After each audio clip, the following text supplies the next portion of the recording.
Hello everyone, welcome to JSSC PGT commerce preparation. आज है date 32 और हम लोग पढ़ेंगे करंट परचेसिंग पावर के बारे में। डिफरेंट लेवल ऑफ प्राइस होता है, इन्फ्लेशन अकाउंटिंग भी से बोलते हैं। इसका 4 बेसिकली मेथड होता है, उसमें से हम लोग बस करंट परचेसिंग पावर टेक्निक पढ़ेंगे। फर्स्ट देखते हैं करंट परचेस पावर टेक्निक होता क्या है। In this type, companies are required to keep the records and present the financial statement on conventional historical cost basis.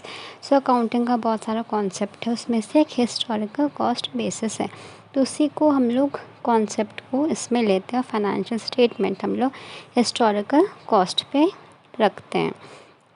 It requires presentation of supplementary statements in items of current purchasing power at the end of the year. इसके लिए जो साल के and में हम लोग एक supplementary statement भी प्रेजेंट करते हैं। Balance sheet and profit and losses are adjusted with general price index. Consumer price index और होलसेल प्राइस इंडेक्स भी प्रिपेयर जो आरबीआई करता है, उसे भी हम लोग हिस्टोरिकल कॉस्ट में ले सकते हैं। इसका ऑब्जेक्टिव क्या, हम लोग क्यों बनाते हैं? To take into consideration the changes of value of money as a result of change in price। जो change in value होता है ऑफ मनी, फॉर एग्ज़ाम्पल हम लोग लैंड या फिर बिल्डिंग परचेज़ किए हैं बहुत साल पहले और उसका कुछ चेंज आएगा फ्यूचर में, तो उसी को हम लोग इस थ्योरी के अंदर पढ़ते हैं।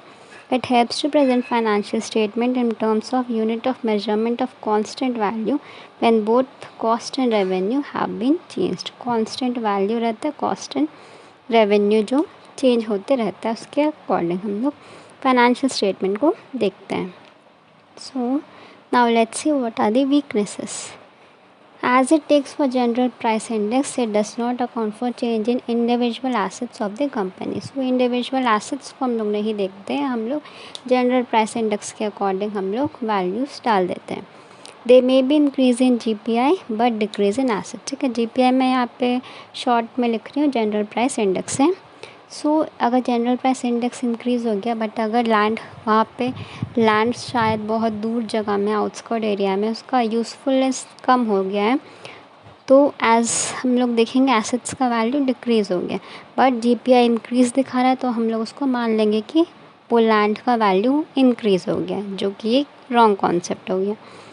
Second, it is more theoretical than practical. And last, in countries like India, GPI may not be correct, which will lead to inaccurate financial statement। GPI India जैसे कंट्रीज़ में अप्रॉक्सीमेट वैल्यूज़ फाइंड आउट करना थोड़ा मुश्किल होता है, इसके लिए हमें inaccurate financial statement मिल सकता है। Now let's see mechanism of preparation of financial statement। First है conversion technique। For this figures method, historical must be multiplied with conversion factor। इसका फॉर्मूला है conversion factor is equals to current price index divided by previous price index, जो साल में हम लोग खरीदे थे। कन्वर्टेड फिगर कैसे आएगा, historical cost into conversion factor, या फिर historical figure into current year index divided by previous year index। Now let's see this with the help of example। Mr. W purchased a land in 1985, 80,000 था, GPI था 150। Current figures in 2002 जब GPI 300 है। Fine,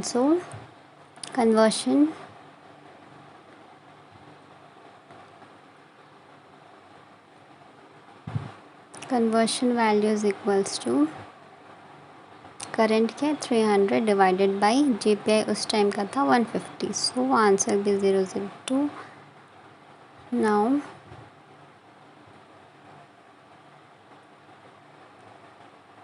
conversion value आ गया historical value into conversion value.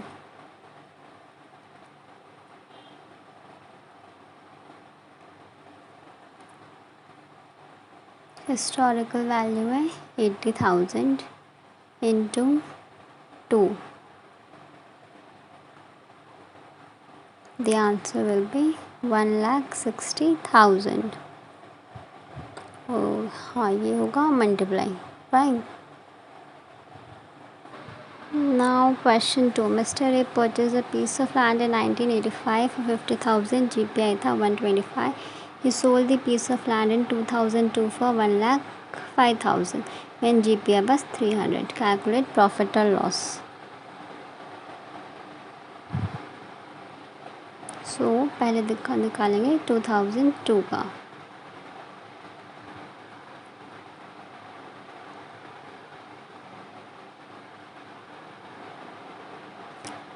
50,000 into 300 divided by 125.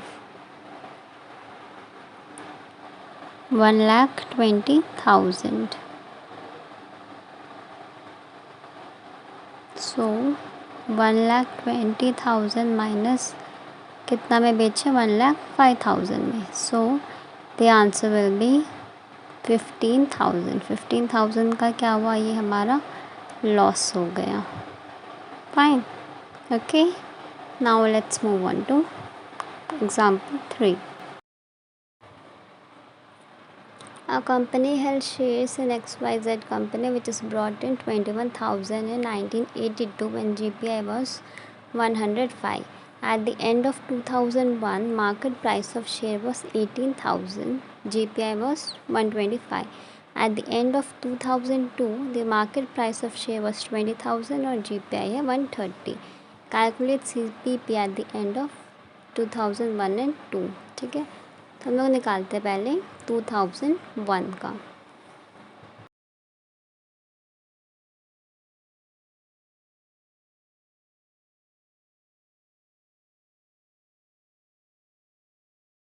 कितना price है, market price 21,000 into अभी का क्या है 2001 का है 125 डिवाइडेड बाय उस टाइम का क्या था 105. सो 25,000. अब निकालेंगे 2002 का. मार्केट प्राइस क्या है 21,000. अभी का प्राइस क्या 130 divided by 105. The answer will be 26,000.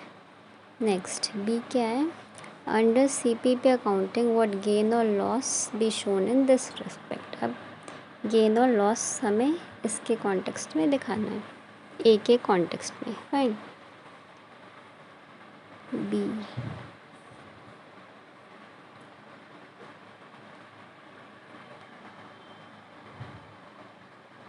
1982 में कितना है 21,000.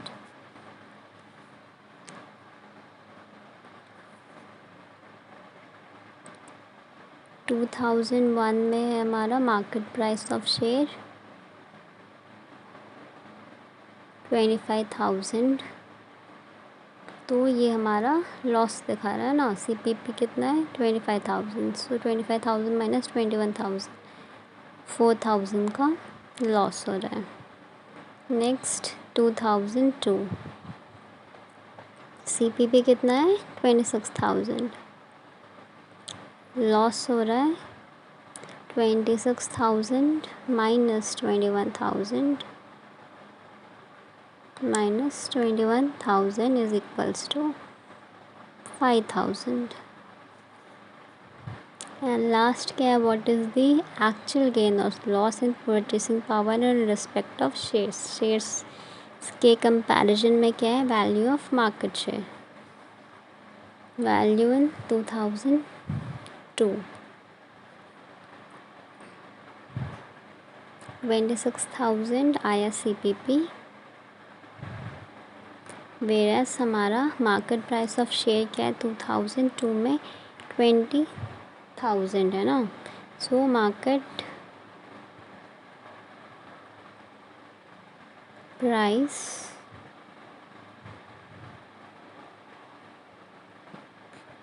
$20,000. सो 26 माइनस 26,000 का हमारा ओवरऑल लॉस हो रहा है. So I hope this is clear. First में हम लोग CPP निकाले एंड में 2001 और 2 का. सेकेंड वाले में हम लोग गेन और लॉस निकालें CPP के कॉन्टेक्स्ट में. और थर्ड में हम लोग वैल्यू ऑफ मार्केट शेयर और करंट परचेसिंग पावर का गेन या लॉस आया वो किए। Okay, now the second one is mid period conversion. There are several transactions which takes place throughout the year. Throughout the year transaction चलते रहते हैं, जैसे purchase, sale, expenses. For such convention average index price is taken. अगर एक साल का देख रहे हैं तो हम लोग एवरेज निकालेंगे, डिवाइडेड बाय 12 करेंगे। अगर एवरेज अवेलेबल नहीं है तो मिड ईयर 6 मंथ्स का ले सकते हैं, या फिर मिड ईयर भी अवेलेबल नहीं है तो हम लोग बिगनिंग और एंड ले सकते हैं। जैसे स्टॉक इन द बिगनिंग का वैल्यू क्या है, स्टॉक एट एंड का वैल्यू क्या है, ये हम लोग मिड पीरियड कन्वर्शन बोलते हैं। नेक्स्ट इज मॉनिटरी या नॉन मॉनिटरी।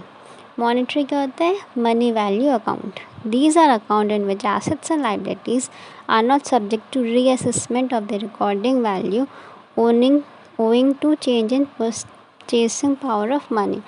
ये सारे अकाउंट्स में assets and liabilities which are not subject to, हम इसे रीअसेसमेंट नहीं करते हैं जब हम इसका वैल्यू रिकॉर्ड करते हैं तो। These are fixed by contact regardless of change in price level. Change in price level होता है तो भी ये फिक्स्ड कॉन्टैक्ट रहता है। These include cash, debtors, bills receivable, creditors, bills payable, loan, ये सारा मॉनिटरी में इंक्लूड होता है। नेक्स्ट है नॉन मॉनिटरी। नॉन मॉनिटरी जो रियल वैल्यू आइटम्स हैं, these are assets and liabilities which are subject to change. हम लोग जनरल प्राइस इंडेक्स के अकॉर्डिंग हम लोग चेंज करते हैं। Example stock, land, building, plant, machinery.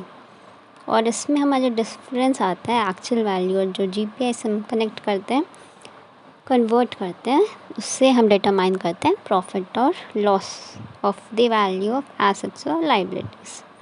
Next है adjustment of cost of sales and inventories. There is gap between purchase and sale. Purchase और sale के बीच में गैप होता है। ये जो गैप के टाइम प्राइस चेंज हो सकता है। For example during inflation selling price will indicate increase price level.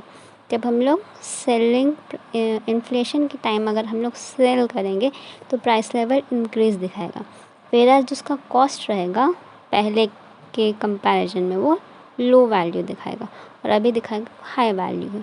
तो ये ओवर स्टेटमेंट या मिस स्टेटमेंट हो जाता है। डिफ्लेशन में भी हम लोग करेंट रेवेन्यूज़ और करेंट कॉस्ट को हम लोग मैच नहीं करते, सो ये इनकरेक्ट या मिस स्टेटमेंट बताता है। Here cost of sale and inventory is very important, so the adjustment depends upon LIFO FIFO, last in first out या फिर first in first out. Next is ascertainment of profit. इसके लिए दो method use होता है। Net change method, यहाँ पे opening balance are converted into current purchasing power. The difference in balance sheet is taken as reserve. जो भी difference आ रहा है इक्विटी कैपिटल को मिला के उसे हम रिजर्व में शो करते हैं। Next is conversion of income method. Income method में क्या करते हैं, income statement are converted in CPP, sales, purchase, expense, ये सारा कन्वर्ट हम लोग करते हैं एवरेज इंडेक्स प्राइस में। ठीक है, और एवरेज इंडेक्स प्राइस नहीं होगा तो वही वाला जो था मिड वाला या फिर बिगनिंग एंड का। And last depreciation can be calculated on converted values. Depreciation भी कन्वर्टेड वैल्यू में हम लोग कैलकुलेट कर सकते हैं।